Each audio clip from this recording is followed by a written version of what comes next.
Number নিচে দেওয়া হচ্ছে 84,205।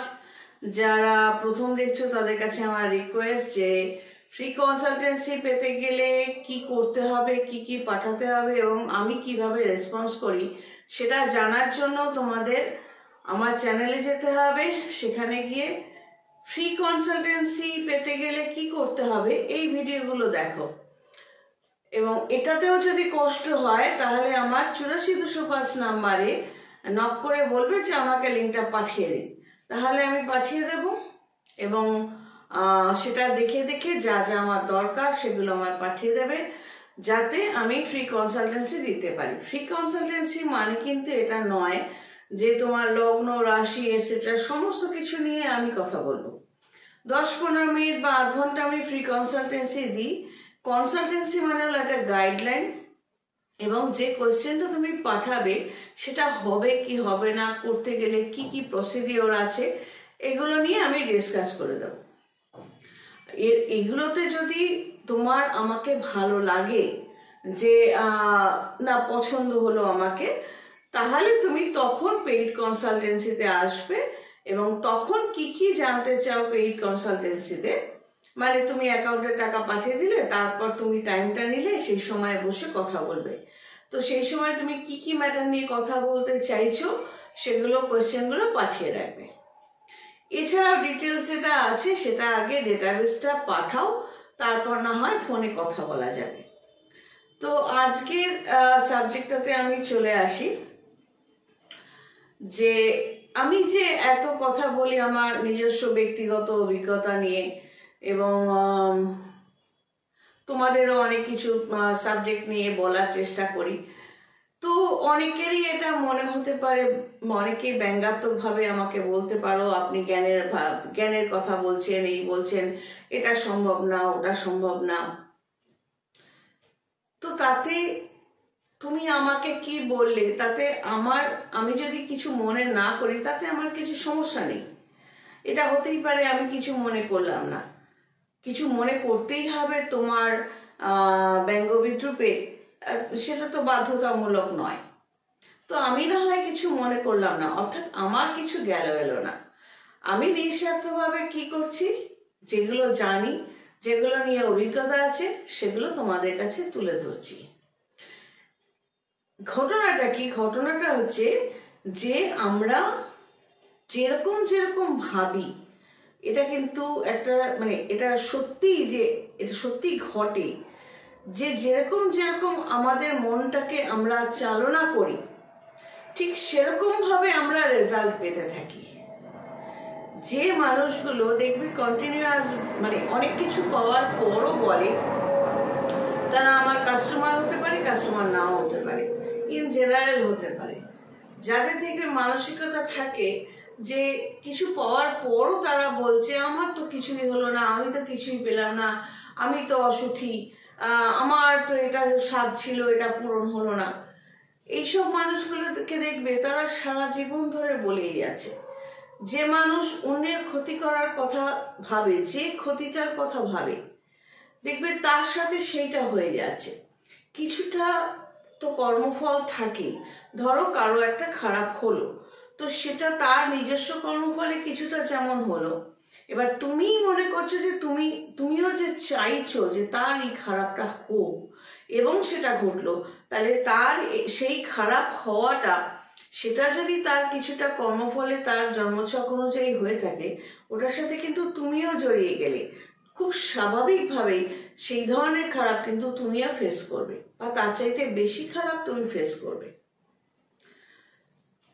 মানে এটা কোনো ভগবান মহাশূন্যে মহাবিশ্বের গ্যালাক্সিতে বসে আমাদের জন্য তৈরি করে দিচ্ছেন এটা তো সম্ভব না, কিন্তু একটা এমন একটা অদৃশ্য শক্তি আছে, সেটার কারণেই এরকম হয় যে আমরা যখন মনে করি একটুখানি পাওয়ার পর আমরা মনে করি যে না ভগবান আমাকে এটা দিয়েছে, বা এই জ্যোতিষী তান্ত্রিকের কাছে গিয়ে আমার এটা হয়েছে, বা অমুক ডাক্তারের কাছে গিয়ে আমি ভালো ফল পেয়েছি, বা অমুক উকিলের কাছে গিয়ে ভালো ফল পেয়েছি, বা অমুক মানুষের কাছে থেকে আমি শিখেছি আমি ভালো ফল পেয়েছি।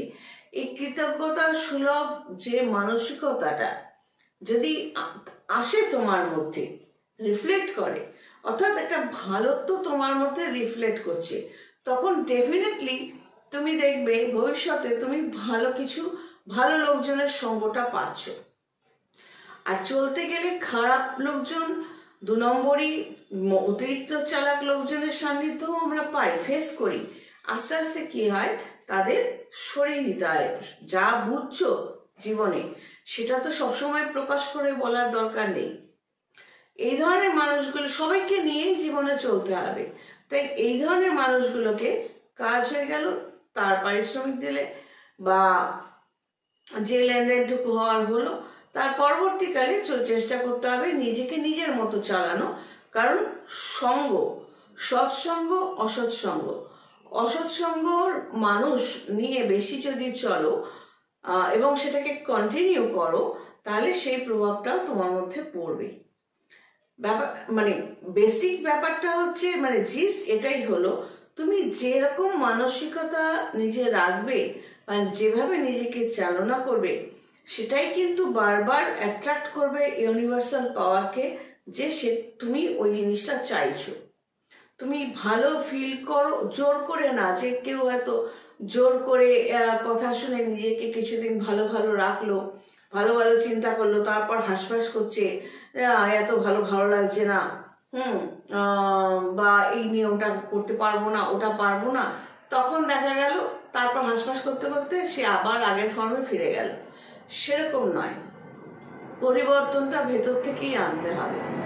ব্যঙ্গাত্মকভাবে যতই যাই কিছু আমাকে বলো না কেন, তাতে সত্যি আমার কিছু যায় আসে না। আমার এই ভিডিওগুলো করা নিঃস্বার্থভাবে, যে যদি কোনোভাবে তোমাদের উপকারে লাগে এবং বেসিক জায়গাটা তোমাদের বোঝানোর চেষ্টা করতে থাকি। কারণ এভাবেই কিন্তু আমিও একটা নেগেটিভ পরিস্থিতিতে, নেগেটিভ পরিবারে জন্মে, সেখান থেকে নিজেকে ঘষতে ঠিক এইভাবে সৎসঙ্গ খুঁজে নিয়ে তারপর নিজেকে মানে এই সিস্টেমে ফেলে পালিশ করতে এই জিনিসগুলো, পজিটিভ জিনিসগুলো নিজের মধ্যে আনতে আলটিমেট কিন্তু আমি আমার লক্ষ্য ভেদ করতে পেরেছি, পিএইচডি পর্যন্ত প্রসিড করতে পেরেছি, এবং আমার এই জ্যোতিষতন্ত্রের বিদ্যা বা পড়াশোনা এগুলো এখনো চালু রাখতে পারছি। তো এটা বুঝেছি যে পজিটিভ চিন্তাধারা রাখলে যে কোনো কিছু খারাপ শুনবো না, খারাপ বলবো না, আর খারাপ দেখবো না। আর যদি দেখেও ফেলি, শুনেও ফেলি, বলেও ফেলি, আবার নিজেকে চেক করে নিয়ে সরে যাব। এই মানসিকতা যদি থাকে, তাহলে কিন্তু ভালো হওয়াটা শারীরিক এবং মানসিকভাবে কেউ আটকাতে পারে না। একটু ভেবে দেখবে, আমাকে যদি ব্যঙ্গ করাটা, যদিও কেউ করে না, 2-1 ছাড়া, তবুও বলছি যে আমাকে ব্যঙ্গ করা বা গালাগালি দেওয়াটা ইম্পর্টেন্ট না, আমার কথাগুলো থেকে যদি কিছু উপকারে লাগে সেটা ভেবে নিয়ে নিজেকে সেইভাবে ড্রাইভ করে উপকার পাওয়াটা বেশি ইম্পর্টেন্ট। যদি দ্বিতীয়টা হয় সেটা করো, আমাকে গালাগালি দেওয়া বা ব্যঙ্গ করাটা না হয় একটু পরের জন্য তুলে রেখো। তো আজকের সাবজেক্ট এটাই ছিল যে ব্যঙ্গটাই লাস্ট কথা নয়, লাস্ট কথা হচ্ছে নিজের ভালোটা করা। যেরকম ভাবে নিজেকে চালাবে, তুমি ইউনিভার্সাল পাওয়ার যেটা রয়েছে, কসমিক পাওয়ার, সত্যি কিন্তু সেখান থেকে সেই জিনিসগুলোই তুমি পেতে থাকবে। তুমি যদি নিজেকে মনে করতে পারো যে তুমি খুব ভালো আছো, সুখে আছো, বা সুখ পাচ্ছ, শান্তি পাচ্ছ, ডেফিনেটলি তুমি আরো পাবে। মহাবিশ্বের যে শক্তিটা কাজ করে, যাকে আমরা ভগবান বলি, এটা কিন্তু ঘটনা। আমরা যেরকম ফিল করি, বিশ্ব শক্তি কিন্তু আমাদের তার চেয়ে বেশি দিয়ে দেয়। আমি নিজের সম্পর্কেও যতটুকু ভাবতে পেরেছিলাম, তার চাইতে অনেক বেশি ভগবান বা মহাবিশ্বের যে শক্তি আমাকে কিন্তু দিয়েছে। স্পেশালি আমাদের লাইফে যেটা দরকার, শান্তি। সুখটা হলো ডিপেন্ড করে কে কিসে সুখী, সেটা নিয়ে এই ড্রেসটা পরে আরেকটা ভিডিও করব, সেটা দেখে নিও যে কার কিসে সুখ। তো শান্তিটা হলো মেইন দরকার, এবং সেটা যদি পাওয়া যায় তাহলে বুঝবে যে ভগবান সত্যি তোমায় আশীর্বাদ করেছে। সবাই ভালো থেকো। God bless and take care.